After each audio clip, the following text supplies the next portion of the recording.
Hello,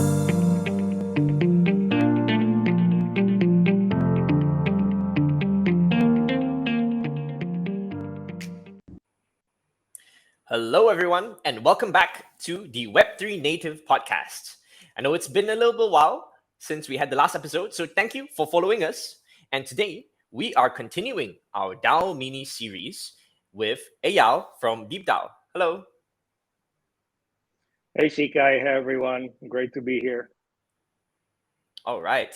And Eyal, I understand that from DeepDAO, you have a great overview of like the different DAOs because you run this data and analytics aggregator or platform. So why don't we kick it off so that everybody has context on the topics we're going to discuss today, right? On where you come from. So a one-liner introduction on DeepDAO and what you guys have achieved so far. So DeepDAO is a discovery engine for DAOs, and we're also an analytics service. And you're right that we have a broad overview of the ecosystem. This is our mission. This is what we do, and it's our passion and our curiosity.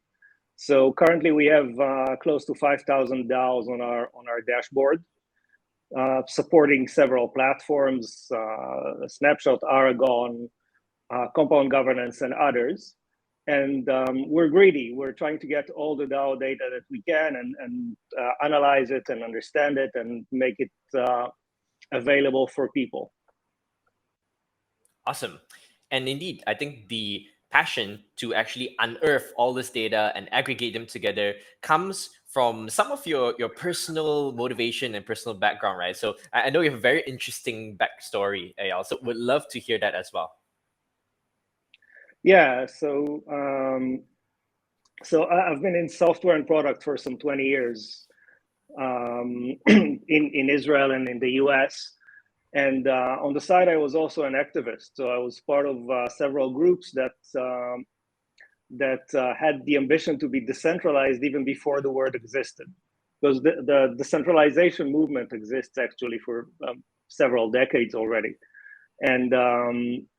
And so we had the ambition to give everyone equal voice and to have everyone's voice heard and everybody's votes count. And some of these groups were small, maybe like 10, 15 people, and others were big, hundreds of people. And no matter what, and no matter the context, time and again, power collapsed into the hands of 2, 3, 4 people. And what had the ambition to be decentralized became centralized. And when that happened, activists left the movement because they were disappointed. We promised them to have their voices heard, and now they were not heard, so why be around and do things voluntarily? And that was really upsetting for me because this is not what I set out to do. And so I stopped being an activist. I realized there's a systemic problem here and we're not solving it. And so I wasn't an activist for a couple of years. Then in 2017, I found my way to crypto. And in early 2018, I started reading the DAO platform's white paper. And immediately that was a revelation for me, especially the DAO Stack white paper, which I think is an amazing document. And I felt that this technology has a chance to actually solve the problems that I saw with groups, with the way groups are being managed and controlled. And so I joined a DAO, the first big DAO that was around. That's not the 2016 DAO, okay? That's the second evolution of DAOs in 2018.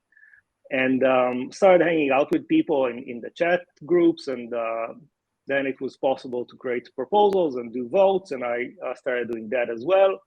And after a while, the DAO became quite successful. There were people around, and things were going on. And so I really wanted to see what's the inner workings of the DAO, because I think this is one of the biggest things about the DAO movement, the fact that there is transparency.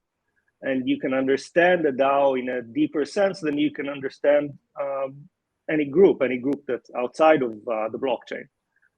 And I wanted to see and explore. So I started asking the team to create one, and they didn't have time. They were busy doing other things. So like you do in a DAO, I created a proposal and offered to write that explorer myself. And happily, the proposal was accepted. I got some play money and sat at home for 3 weeks and wrote the first version of DeepDAO.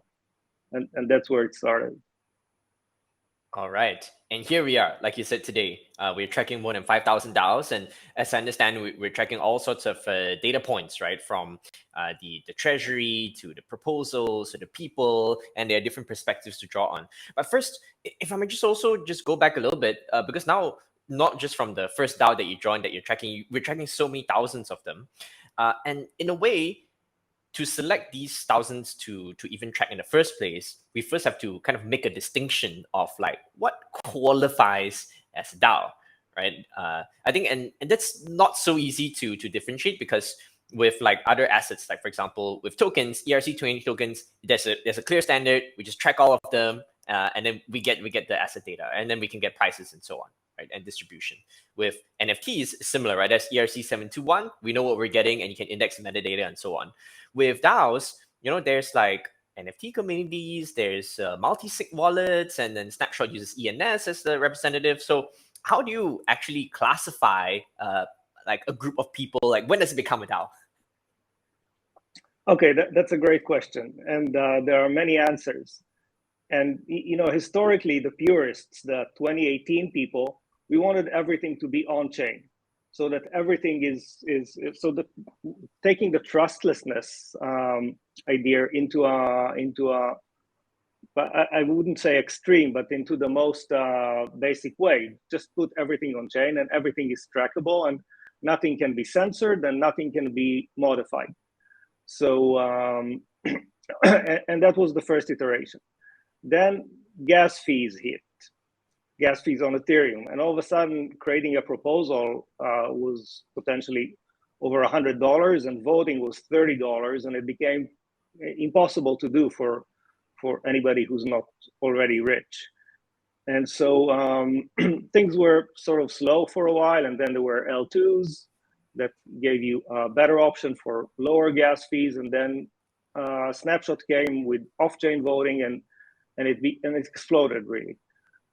So the first version wanted everything on chain, and then things became more complex and more modular. And I think the best definition that I go with now is that DAOs are a group of people that have a shared goal, and they're managing some assets together. And you can say that maybe some of these assets are on chain, like a blockchain treasury, like your Ethereum address, in which you're managing anywhere between $1 to several billions. And or you can go even broader to something like Facebook and say that Facebook groups are like DAOs, only without the assets, but they do have a shared goal. So at DeepDAO, our goal is to be the most inclusive. We want every group that is doing things together to feel that in a way they're already a DAO.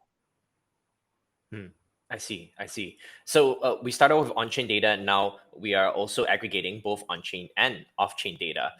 And so there's still the question, right? Like when you say managing particular assets, I presume then we're looking at particular types of contracts that manage these assets. So we're looking at multi-signature wallets. We're looking at like a governor kind of modules, and or like perhaps the off-chain parts like Snapshot. Would love to just hear your view then, like how which parts of the off-chain are also interesting that you're actually managing to pull onto the platform. So definitely the off-chain voting is interesting. Something like Snapshot is obviously interesting, and we're pulling their API and analyzing their data and aggregating it. And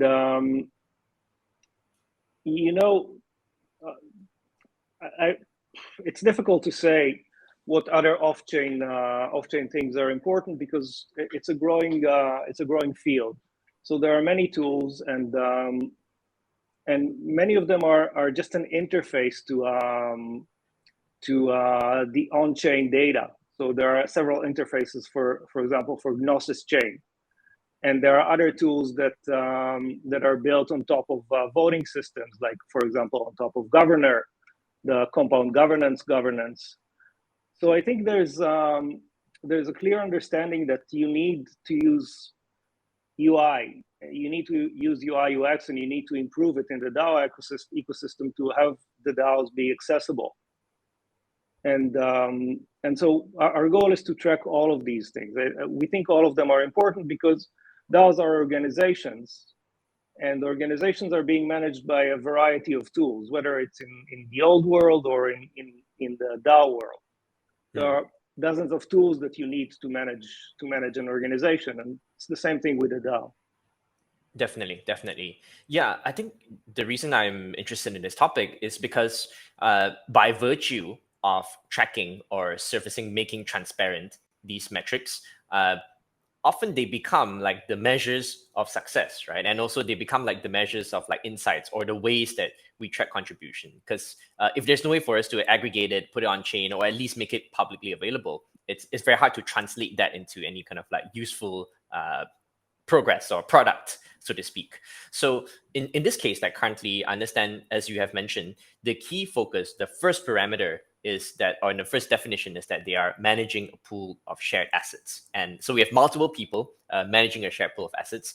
And it seems that indeed, those two are the key metrics that are the first ones to be tracked on DeepDAO, right? Like how big is the treasury, what kind of assets are in there, how many people are managing it, and how active are they in voting. Would just love to hear some of your understanding, and like, by virtue of tracking these, what are some insights that you have surfaced, and perhaps what is the most surprising to you? The most surprising to me is the scale of experimentation that's going on. So it shouldn't have been surprising because people do things in various ways. But the fact that there are so many voting systems going on, and so many voting patterns, and so much innovation going on in the DAO ecosystem is something that I think is amazing. And I mean, if you look at, again, snapshot voting, it's very different than something like the substrate organization's structure. And it's very different, again, than what the DAO movement on Solana is doing. So there are different voting systems.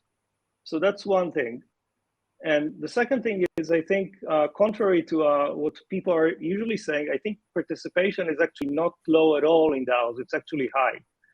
And let me explain. If you have thousands of people in an organization and 1% of them are participating in voting, that's already hundreds and sometimes thousands of people.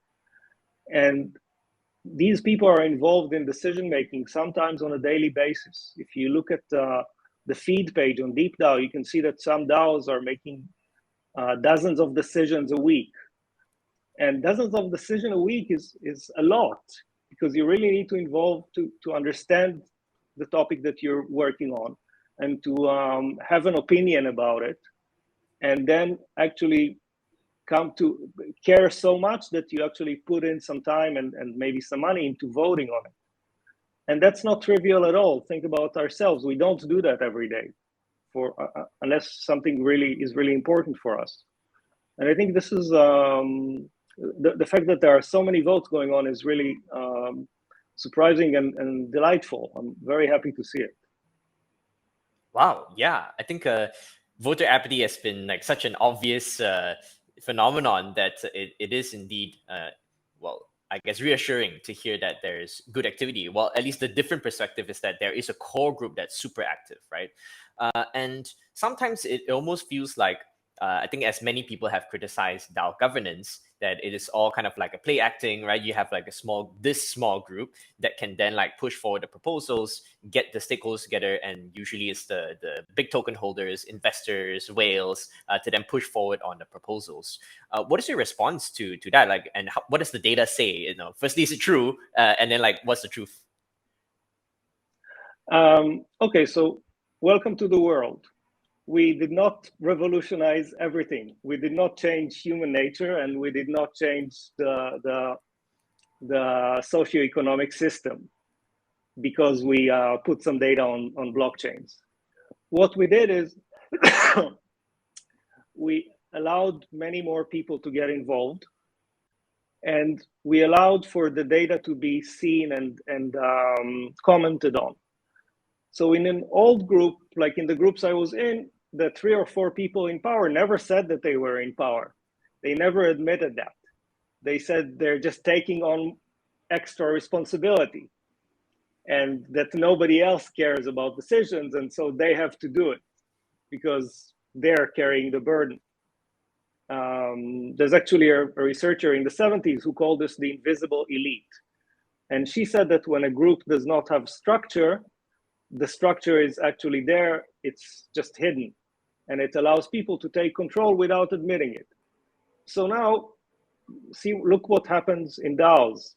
It's all recorded. You can go to DeepDAO and see very clearly who are the top stakeholders in the DAO, whether it's by virtue of holding many tokens or by virtue of holding maybe less tokens but voting a lot and proposing a lot, or it's by virtue of coalitions of people voting together. So if I have 1% in a DAO and you have 1%, and we're a 10 people DAO, so maybe 10% of the voting power, and we're always voting together, then we're a coalition of voters. And we have more power, you and me together have more power than just each one of us. And if it's just out there in a group and open, nobody can track this down because we're people, we don't remember everything. But in a DAO, when you have the data, and this is one reason why we created DeepDAO in the beginning, you can actually see that and tell Eyal and Shi Khai, hey, you guys are voting together all the time. What's up there? Are you friends, or did you invest together in something and you have an interest? And lo and behold, you can actually see what are we voting on. And maybe we're voting on something that has a very clear goal, so you can understand our interests very easily. And I think this is revolutionary to me. This is amazing. So it's not necessarily all about or only about decentralizing the power, but by virtue of making it transparent, we are already keeping some form of check and balance, right? In case anything really goes wrong, then we have the option to say exit or like raise proposals, fork, whatever pathways that you can take. But still on this topic though, on like coalition voting and some form of, let's say, the nice way to say is coalition, right? The nasty way to say is like collusion, right? And like a small group of control. Is that something that you see that's like completely replicated? No, I'm curious whether there are pockets from the data that you see where there are truly like more plural forms and like more like distributed forms of governance. Like, is it like a unicorn? Like, does it actually exist? So it's difficult to say these things, but yeah, I think it exists. I think if you look at some DAOs, you can see that dozens of people are involved in decision making.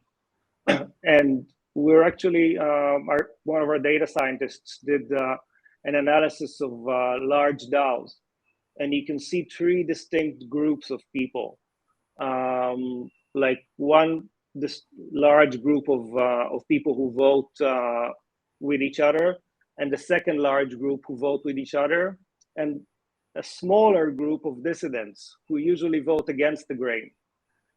And so the fact that there are 2 large groups is again, it's not surprising. There is 2 centers of power, and I think that's a good thing. And that's an indication of a vibrant ecosystem. Are there particular examples you'd like to highlight, since it's public information, right? Right. I don't know offhand to say that. The article is coming out in 2 weeks, so we'll have that data then. But okay, we'll watch out for that. We'll watch out for that. And I also, we have we're keeping neutrality, so I don't want to say, hey, this is a successful DAO and this is not a successful DAO. It's not something that we do normally. I see. Okay. Although you do have a certain leaning, at least, okay. So you're not trying to say that a more decentralized or more like check and balance and purely being like neutral and providing transparency to the max. already serves the function of what Web3 can provide, in your opinion? Yeah. Okay. Yeah, we're a data service. We provide the data. We don't want to tell you one way or another. We're not analyzing it for a certain function. Yes. So I think along that vein, as we have mentioned before, what we can surface or what is transparent, then we can hold people accountable, or at least analyze that. Of course, I think right now there are also these dynamics, like you said, the hidden power dynamics that could happen within DAOs, right? And these are often on the more social platforms, say on like Discord or like in real life, and people have these conversations. And because it's not captured on chain, it's hard to say, right? Like how much people are influencing each other, or like what other kind of like interests tie them together. And of course, there are some attempts to address that, or at least mitigate some of that, with things like soulbound tokens, more facets of identity being on chain, right? Is this a trend that you're trying to push DeepDAO towards as well? Like, what other forms of data do we need to have an even more complete picture, or do you feel that it's already sufficient today, and then the hidden power structures already like are minimal? Yeah, no, we definitely need a lot more data and a lot more tools. So we definitely want identity to be the whole thing of identity. I don't think we as the Web3 community already have it understood, and really we don't have a killer app for identity yet. There's a lot of for example, DeepDAO has a DAO score, so you can easily see who's more involved and who's less involved. And there's things like POAPs and Bright ID and several others, and none of them captures everything by itself. And so, and none of them is very clear yet what they are and what are they good for. I think we're developing this area, and some scores would be beneficial for financial institutions, and some scores would be beneficial for your DAO people, like for example a reputation score, and who knows. And there's also a big issue of combining them, and of people using multiple addresses, and which addresses belong to the same person. Like some people tell me, we were thinking of releasing an NFT to give to people to reward them on DAO activity. And someone was telling me I'm going to have a crappy dolphin because I'm voting on many DAOs, but from different addresses. So I want to combine my addresses and improve my dolphin, get a good dolphin. Dolphins were based on your data. And other people say, oh, I'm not going to tell you which two addresses am I combining. And because I want to stay private and anonymous in one of them. And so I think that that we're in a period of understanding use cases for DAOs really in general, and for identity in particular. And this is where we are, and definitely we want identity to be tracked and to be available to people. Because another thing, we're talking about usability. When you're talking about crypto adoption in general, people come into to DeepDAO or to any other tracking service, and they see addresses. And they're like, what is this?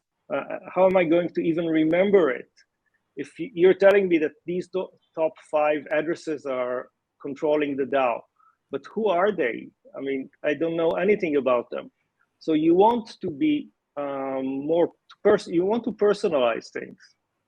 And the question of how to do it exactly, and combine the values that all of us share of privacy on the one hand, and censorship resistant and transparency on the other, how do you where's the line that hits it? Yeah, I love that you touched on the topic of privacy, because I think that is like the biggest struggle for identity, right? Well, I guess firstly, how do we build up different facets so that it's actually high value identity? So it almost seems that we need the facets of identity where people want to show, whereas there are facets that people want to hide. But maybe those are the bits that you really want to know, right? Say VC holdings and how are they using it, or hedge funds and how are they using it. So sometimes it's a bit of a struggle between like who wants to be revealed versus what we should reveal. And so I'm curious about DeepDAO stance in terms of collecting data and aggregating it from different sources on, say, respecting or promoting the privacy of, say, individuals and also of organizations, right? Where like these addresses may be held by entities that are a collective as well.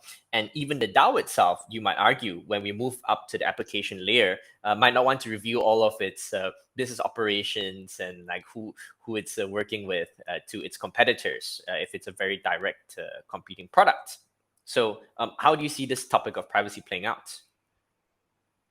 So I think right from the start, this issue came up because some people said, I don't want you to know about what am I doing. And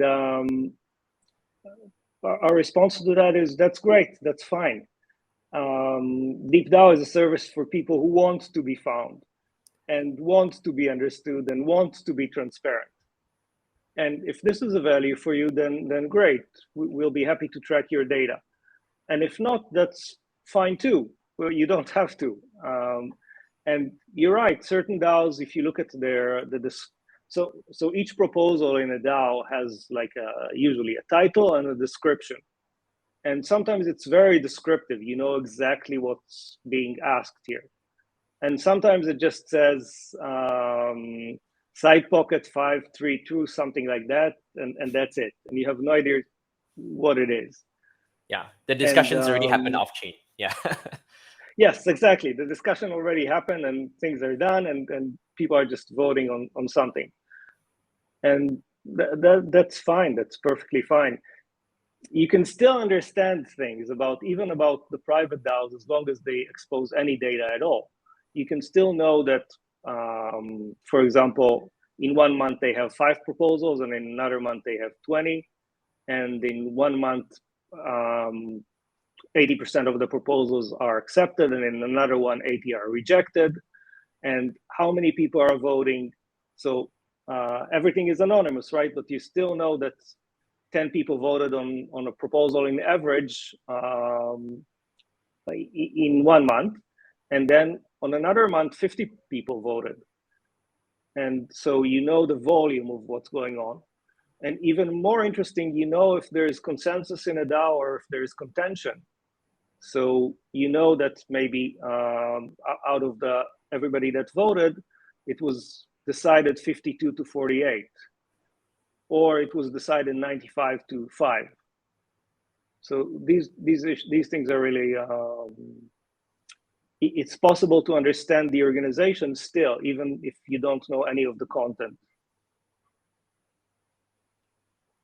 I see. Yeah. So in a way, it's not kind of say an investigative journalism kind of approach where like, okay, we're gonna find out even if you don't want. It almost works like a signaling platform where like if you want to show how transparent you are, if you want to show that you are indeed having a check and balance and plural conversations, then you should come and list on DeepDAO or like open up your data and have more descriptive proposals so that people who want to join your DAO know those values and you attract people who are aligned with those values. Exactly. If you want people to hear about you and maybe join your DAO, then you give them all the information they need in order to do that. And if maybe you don't need outside people to join your DAO because maybe you're just an investor group and you guys know each other from other DAOs or from real life, and then you're fine with just closing things off chain. And so, yeah, there's a variety of options here, and you can choose from them. Makes sense. Right. I think starting from like the old days of like more investment DAOs or protocol DAOs, now we have just so many types, right? And so it makes sense to have a differentiated approach, both in terms of like asset management and of course in decision making, which are closely tied together. And that it is also a topic that we've been thinking about for some time, right? In fact, we published our governance blueprint recommending a few archetypes, right? Where like the whole flat structure where like a few people just propose doesn't seem to work when you need to get things done on a very practical level. And now we've seen the movements towards like sub DAOs or like certain committees for like specific purposes. I'm curious to hear from your more data-driven perspective. Is that what's happening, right? Is the kind of the optimal model or like the meta shifting for DAOs who want to get decisions through? Yeah, I think you need more than one way to make decisions. And I think the most advanced platform right from the start was the substrate organizations, because they have three bodies that make decisions in a way that's built in. So when you start a parachain, you already get these three ways. And they did sort of the modern democracy, three jurisdictions. Well, not exactly, actually, but they have a democracy in which all the token holders are voting. And then there is a council, which is elected, and they actually control the treasury. So they make decisions that are on the treasury. And of course, the democracy can override them. And then for fast decisions, they have something called the technical committee. And for example, in Kusama, they have just 3 people there. And if one proposes and nobody rejects the decision, then it passes. And these are for super fast actions. There's a huge bug in the chain, and you need to fix it now. And so there's a way to do fast decisions.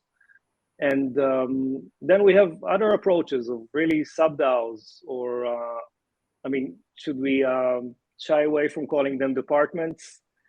Just like we used to. I mean, you need to handle marketing with one budget, and you need to handle development in another budget, and you need to do rewards for members in another budget. And it's okay to split them into several sections or departments or sub-DAOs and make decisions that way.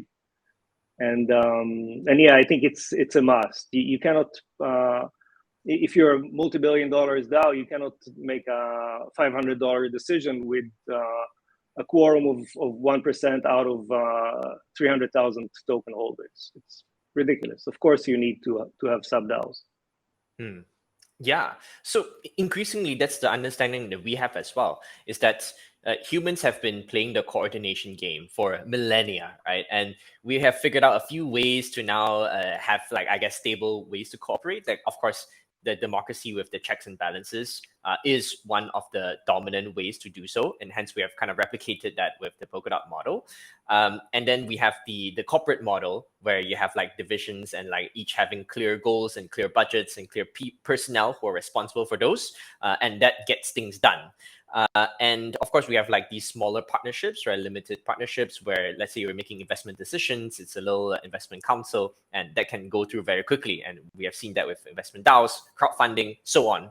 I'm curious from like, have you seen any evidence or any like data points where like we're pushing the boundaries of like human coordination, like new ways that were not possible, not so easy without this like on-chain commitments?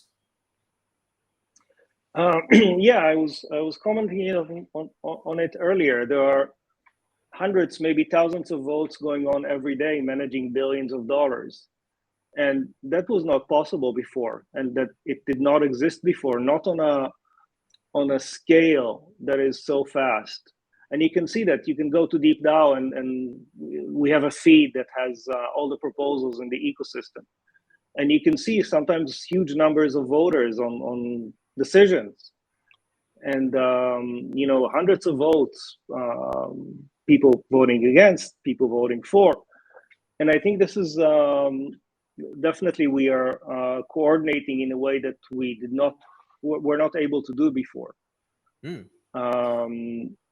So if I may draw an equivalent, it sounds like this is like kind of a governance by referenda in a way, right? Like, because it was unfeasible to have like these referenda for every single policy, right? The amount of effort required to collect those votes, verify those people, mail them in, like have these like voting stations. So it's crazy. Whereas now with like easily digitally verifiable votes. We can have referenda for like on a policy by policy basis in a scalable way, as long, and you can have buy-in on like your citizenship very easily verified through like token holdings, NFT holdings, and so on.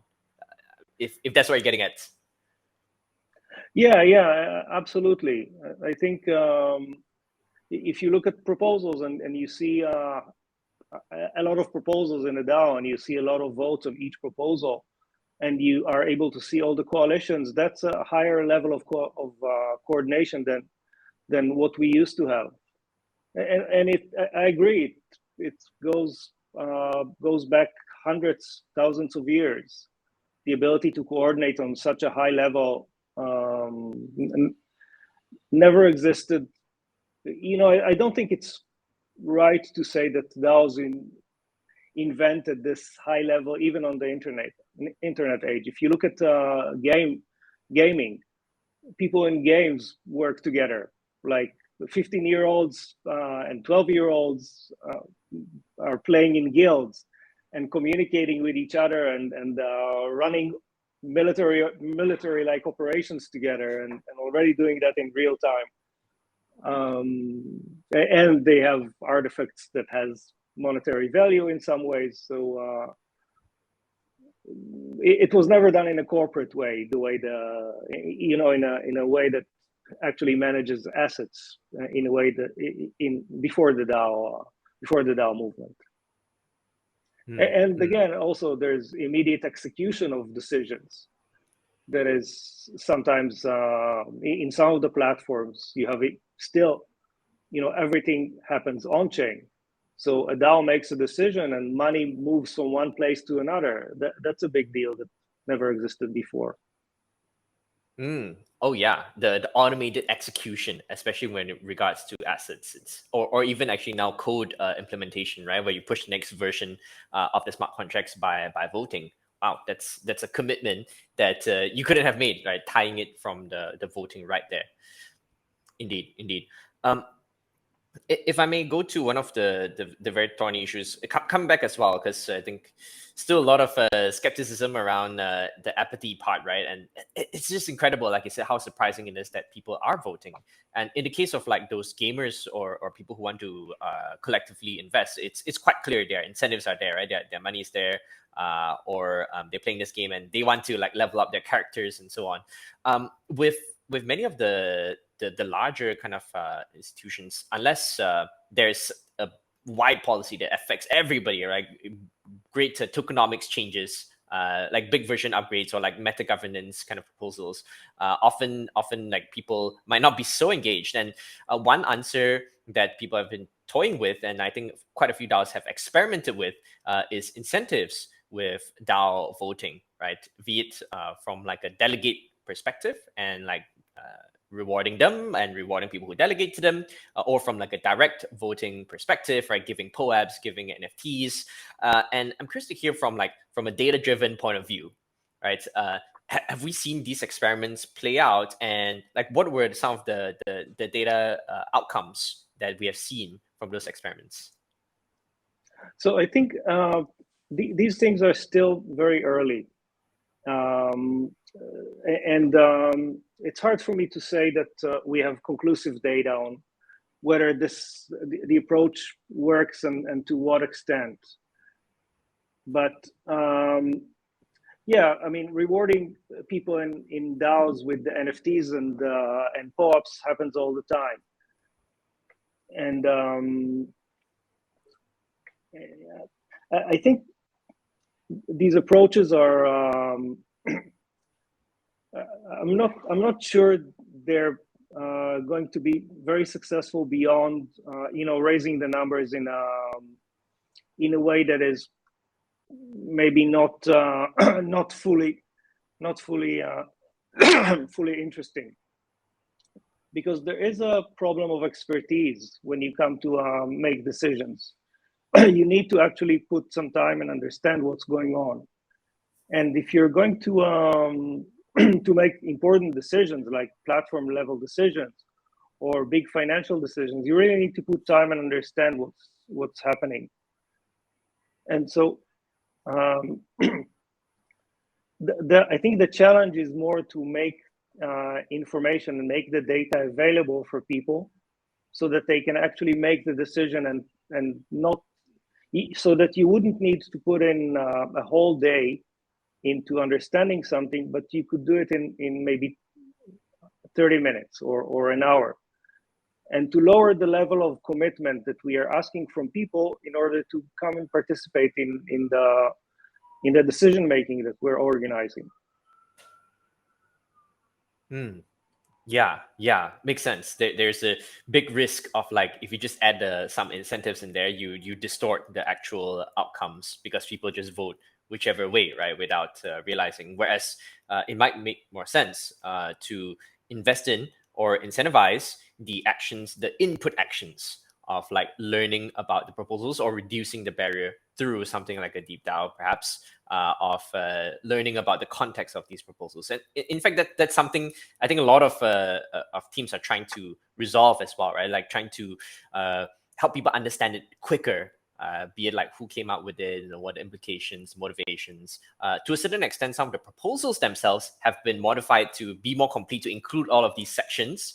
What else needs to be done to lower the barrier of understanding? Well, I think that you need to consider a short video to explain what's going on, and consider having people become involved in community calls, and give them many channels in order to do that. So, you can go into one channel to do Discord and just hang out and find some information, or do a Zoom call once a week, and for people who want to participate in a deeper sense. And you want to give people something to do, which requires under 2 hours a week. So tell them that you'll reward them if they summarize some of the issues that you need to look into, and if they write like 100-word blurb about something. And for example, we're testing a Brainstorm now, a token-based discussion tool. And so we're asking people who want to be involved to go and to put something in their profile. So log in, connect your wallet, and go to your profile and click edit, and put 10 minutes into actually selecting a name and maybe putting a picture, and put some information about your interests and what you're doing. So it makes sense for the platform because you want to know who the people are, and it also shows some level of commitment. And only if you do that, we're going to send you some test tokens so you can play with Brainstorm. And I think this is to me, I mean, everybody has their own system, but it seems to me like a fair task. It requires some time. It requires you to bring yourself a little bit, but it's not asking you for a lot, for a huge commitment. And by the way, touching back on the privacy issue, so we're not asking you to give us your real name or anything like that. Just say something. Say something. Feel free to be creative, but do something. Do a little bit of a task. Yeah, I love that. I think that's the direction that we've been trying to share with more teams as well, which is to reward or incentivize these micro contributions and gamify those actions, right? So that you're actually crowdsourcing the input part of it, and not just like incentivizing the output, which once it becomes a measure of success, right, it might distort the actual input itself. So absolutely, I think people will be interested to check out Brainstorm. Like I saw some of the very interesting discussions on there. Would you like to share some like preliminary topics that are already featured? Yeah, for sure. So I'll read to you some of the titles here. Someone who actually has a name and put in a picture and has an identity on DeepDAO is asking the real question here: should voting power be bought or earned? And that's a great question in itself. Should we allow for basically plutocracy in DAOs? Someone can just buy all the tokens. And then someone is answering them that you're actually not going to buy a lot of voting power unless you really care about what's going on. And I think it's correct for the smaller DAOs that you're not going to buy a lot of small DAO tokens just to play around. And so this is one topic. Of course, what kind of opportunities DAOs have during a bear market is another question being asked, and that's relevant to all of us. And another thing that is relevant for DAOs: may the DAO movement attend to the future of workers. And you touched a little bit about it. You want to reward people for participation, for basically contributing to your platform. But are you going to reward them just as freelancers or as full-time employees in the future? And I think that's a great question, and it's a question that DAOs haven't answered yet. And then someone is asking, what is the best city to live in for someone in Web3? It's not really DAO specific. And which verticals are DAOs good for and which verticals are DAOs not good for?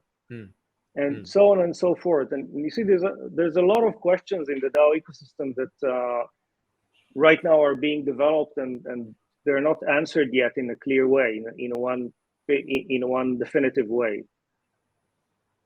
Yeah, for sure. I hear a lot of these kind of like meta questions related to DAOs that can help us design them better, right? And in fact, that's the software knowledge component that's very sorely needed alongside like the very hard products and infrastructure that are required to enable those functions. So indeed, like very glad to see that both are being built up, and partly thanks to what you're building as well with Brainstorm. So I'm sure you have a call to action for people to sign up and check out DeepDAO on that side.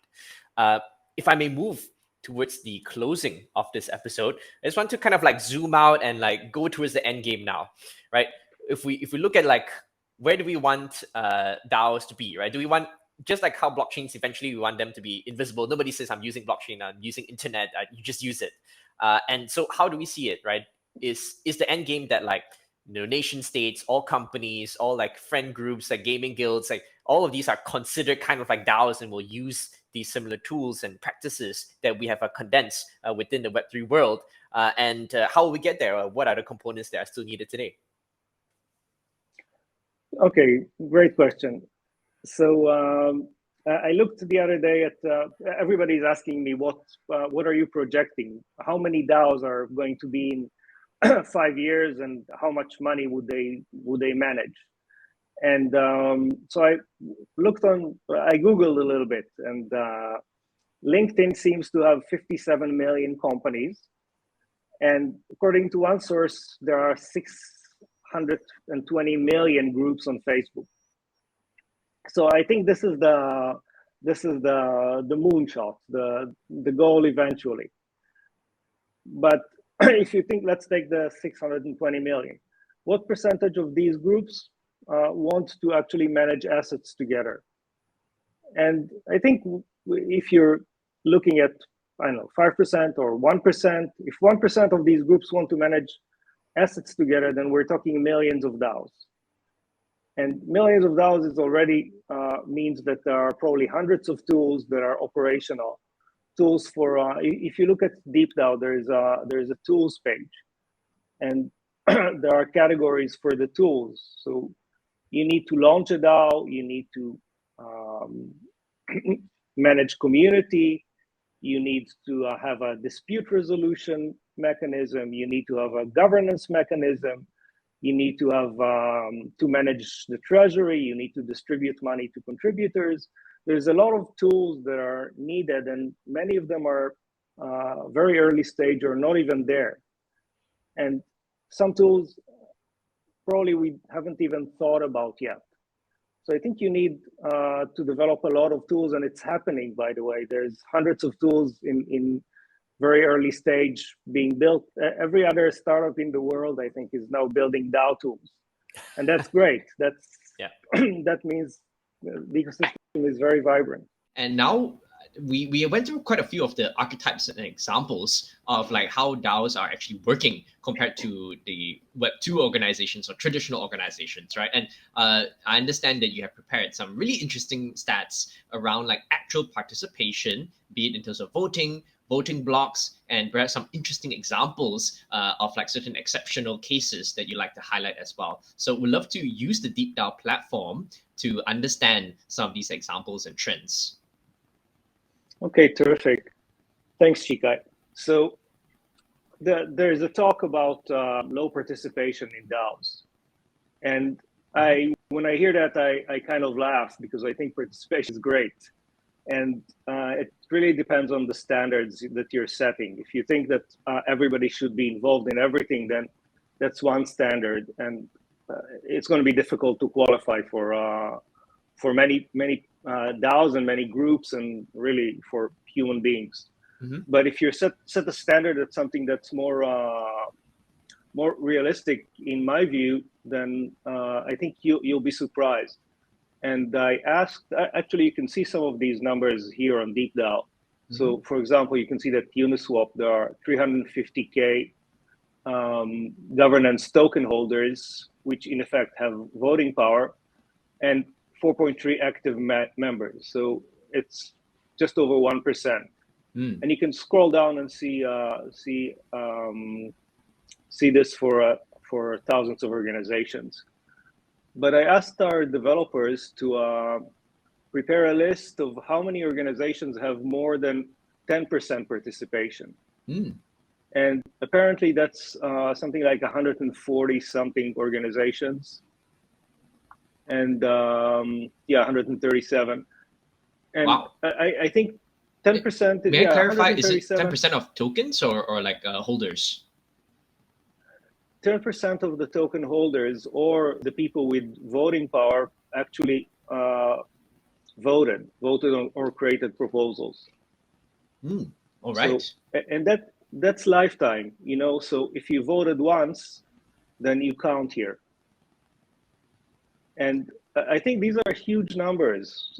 These are sometimes, even in Uniswap, where we saw it's 1%, it's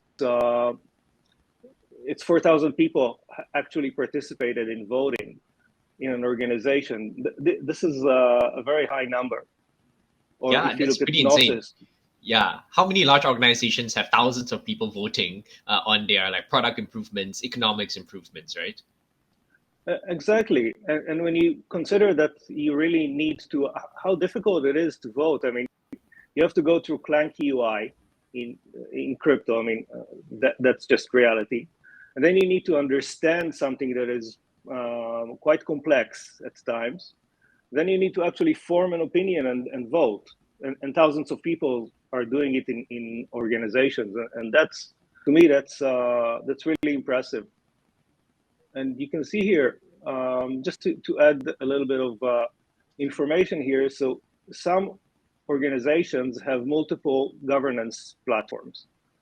So for example, Aragon or Compound and Snapshot, or so we consider all of them as voters. Of course, unique. If you voted on Compound and then you voted in Snapshot, we don't count you twice. Right. And then that's pulled together. So that's DeFi. And you can go down the list and you see some really interesting DAOs, and some of them are pretty big. PyDAO was top 5 at one point on DeepDAO. Aave has 15% between the Safe Snapshot and their own system. So there's a lot of activity going on. Are there particular trends you wanted to highlight? Like, for example, some types of DAOs tend to be to have a high proportion of like active voters, or be it in terms of vertical size or the culture that they have, or specific examples maybe that you like to highlight that you think are interesting.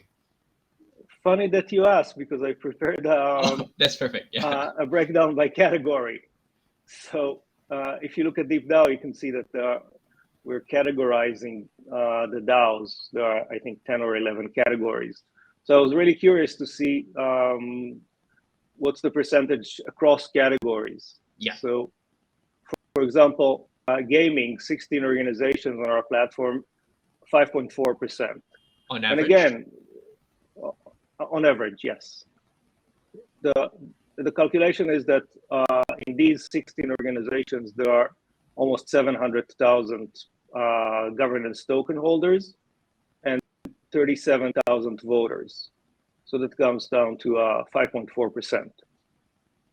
So these are 37,000 people who actually went and did a complex thing, voted on a proposal gaming.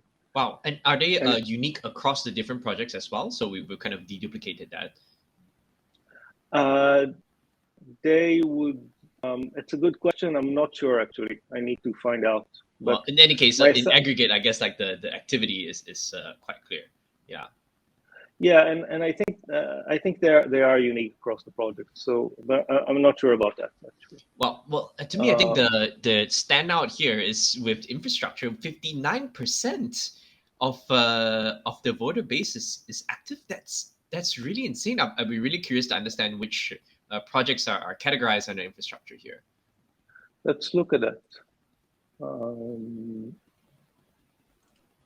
Infrastructure. So, okay, ENS is skewing this actually, because to get ENS, you had to vote. So everybody who got to the airdrop really is counted as a voter. And at one point with ENS, there were more voters than token holders. Right. What did they vote on?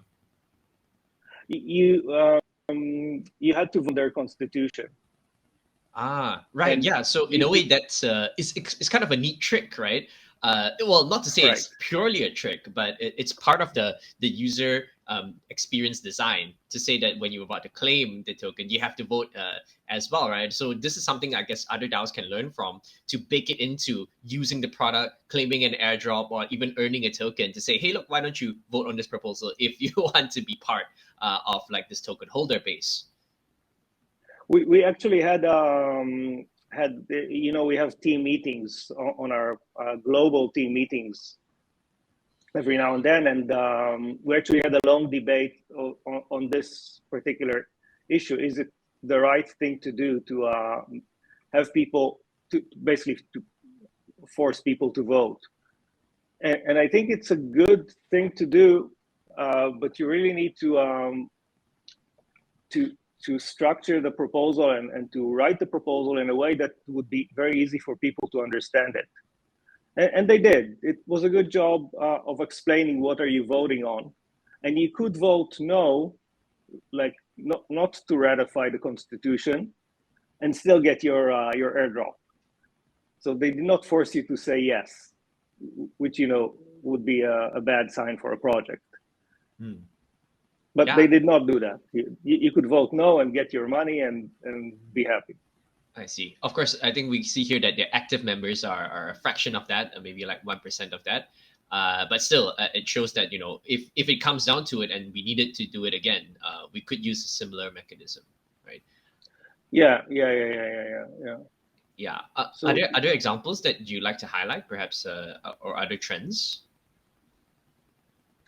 Actually, I think it's really interesting to look at the growth of DAOs over the past couple of years, and I really like this spreadsheet. So the first DAOs on DeepDAO are from 2018, and we had two of them. Two of the DAOs, there are almost 5,000 organizations on our dashboard. 225. Over 2,000 of them are enriched by DeepDAO, but that's besides the point now. The two of them had their first proposal in 2018. So you can see there was very little activity back then. This was about the time I started in DAOs. And then 2019, this is not the start date of the DAO necessarily, not the moment where the contract was uploaded to the chain. It's that they did their first proposal. So the fine point here. And you can see that in 2019, 29 DAOs. And if you want, that's a 15x growth. But of course, small numbers. Then in 2020, the year after, 310 DAOs had their first proposal. And then 2021 was the explosion. You can see that there's like a 10x between 300 and 3,000, 4,000, almost 3,500. Wow. So, yeah, and you can see there hundreds of DAOs making their first proposal each month. And over here, shout out to Snapshot, who did an amazing job allowing all this experimentation and all this activity. Really, it's beyond experimentation now. Yeah, that seems to align with the timing for the rising of the DeFi protocols, right? And so many of them that came up, and everybody wanted to have some form of governance and let the token voters have a say. Although, of course, to various degrees of actual impact on like the results of the proposals. But it does show at least that the DAO activity has been exponential over the last few years. Well, this year, I presume we're still waiting to see. I presume because of the bear market, activity has definitely slowed down. There's actually, I'm not sure that it's slowed down. If you look at these numbers, you see that so far only 682 on our dashboard. But I know that we have like 2,000 or over 2,000 organizations coming up from our staging, from Snapshot and Aragon and other platforms. So yeah. I think it's too early to say that. I don't think we're going to see 30,000 DAOs. There's not going to be 10x. Not a 10x. It was 10x. Yeah, over the last few years. And does this also capture the growth of the other chains as well? Because, I mean, clearly we've seen explosive growth from like Solana, BNB Chain, Avalanche, and many others that are upcoming. Yeah, so you need to differentiate here from governance to treasury. There's a lot of treasury on a lot of chains. And over here, we're talking about first proposals. So this really is governance platforms. And this includes Solana and the substrate organizations we added. So, yeah, these numbers include other things. Right. So other EVM ones, like I presume Polygon and so on as well. Yeah. Absolutely. So and these numbers are how many have proposals, or is it the new organizations, would you say? Yeah, so everything here, all these that you're counting have proposals. Right, and they're kind of new DAOs that have sprung up in this time period, DAOs that have the first proposal, a new DAO that has a first proposal. Right, exactly. I mean, many organizations create their DAO, and then it takes time for them to create the first proposal. Awesome. And so, there's a lot of activity that is not reflected in this particular spreadsheet. Right. Yeah, because the existing DAOs can continue to be active as well. Yeah, exactly. Yeah. And awesome. I wanted to also show you the treasury size growth. So the first time we aggregated treasury, it was 23 million. That was early 2020. Then at the end of the year, the number was 362 million. So that's like what, 15x or so in that year in 2020. Yeah. And then in the end of 2021, it was 12.4 billion. Wow. So that's like 35x. And of course, now we're in bear market. So the number in July, the average number in July was just over 11 billion. And we'll see where it goes in the next year. Bear market, crab market, back to bull market. Yeah. Well, so 11B, that's not too far down from 12. So it looks like even the 1B drop is of course huge, but from a grand scale of things, sounds like the treasuries still managed to survive. You have to account here to new DAOs that we added to our platform. So these numbers are skewed up a little bit, like today's numbers. Right, got it. All right, yeah, super interesting. Is there anything else, or should we wrap up with the analytics segment? Well, I think you mentioned DAO coalitions. Oh, yes. And this is something that I really like. Let's look at, for example, DAO.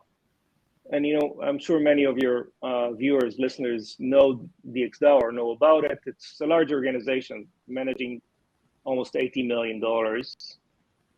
And we have a breakdown of the voting power of their members. Yeah. And so you can see that these are the top people in the DAO. The top person has 6.5%, then it goes down to 4.5%, and like the top 10 still has 3%, which is, not bad. Like it's a nice distribution across the top 10. And if you go down, top 20 is 1.4, still quite a lot of, quite a nice distribution here. And the top 50 also has 0.4. It starts resembling real life organizations where 0.4% is real power. You want 0.4%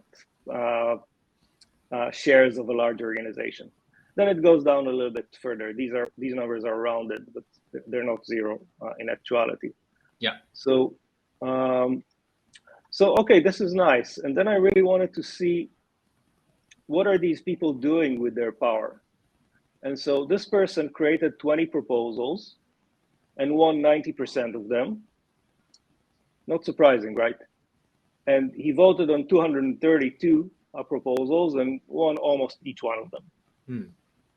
And this is out of 799 proposals. So it's about what?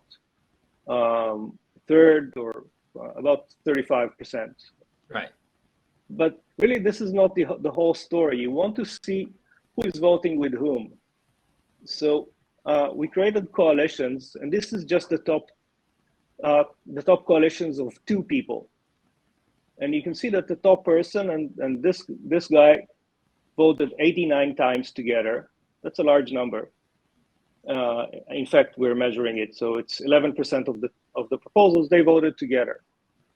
And then, if you look at who is this guy and who is this guy, these are in fact the top 2 people.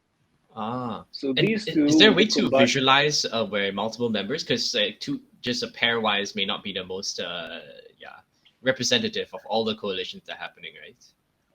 So this is an opportunity to mention our API. Awesome. And on the site, you only see 2 people. On our API, you see up to 10 people coalitions. And then, you really understand the power dynamics of the DAO in a very visceral way, because you see that 5 people are voting a lot together, and together they have 20% of the voting power. And then when you start analyzing how much voting power you need to win a proposal, and it's most of the times it's less than 20%. So really you realize, and this is not to say anything bad about DXDAO. In fact, I salute them for a lot of the things that they do.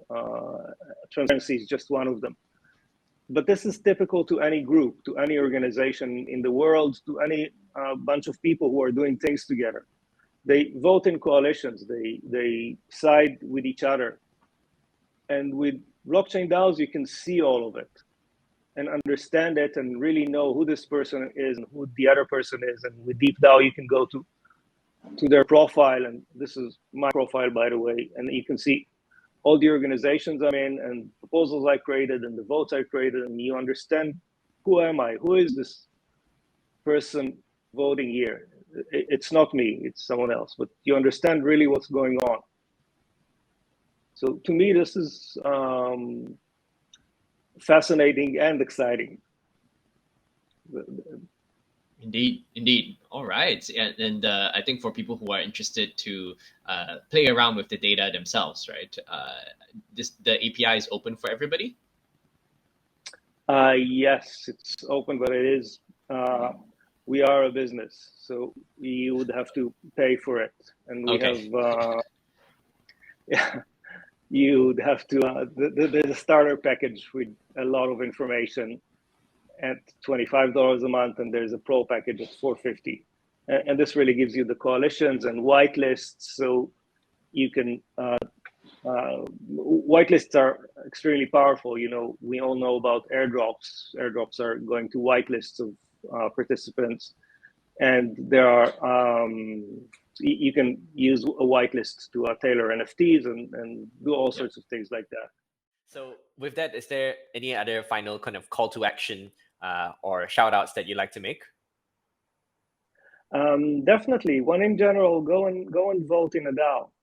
Go join a DAO, come to DeepDAO and select a category of DAOs, and then select a DAO, and then find out how to vote in a DAO. Not just join the Discord. Joining the Discord is just the first step.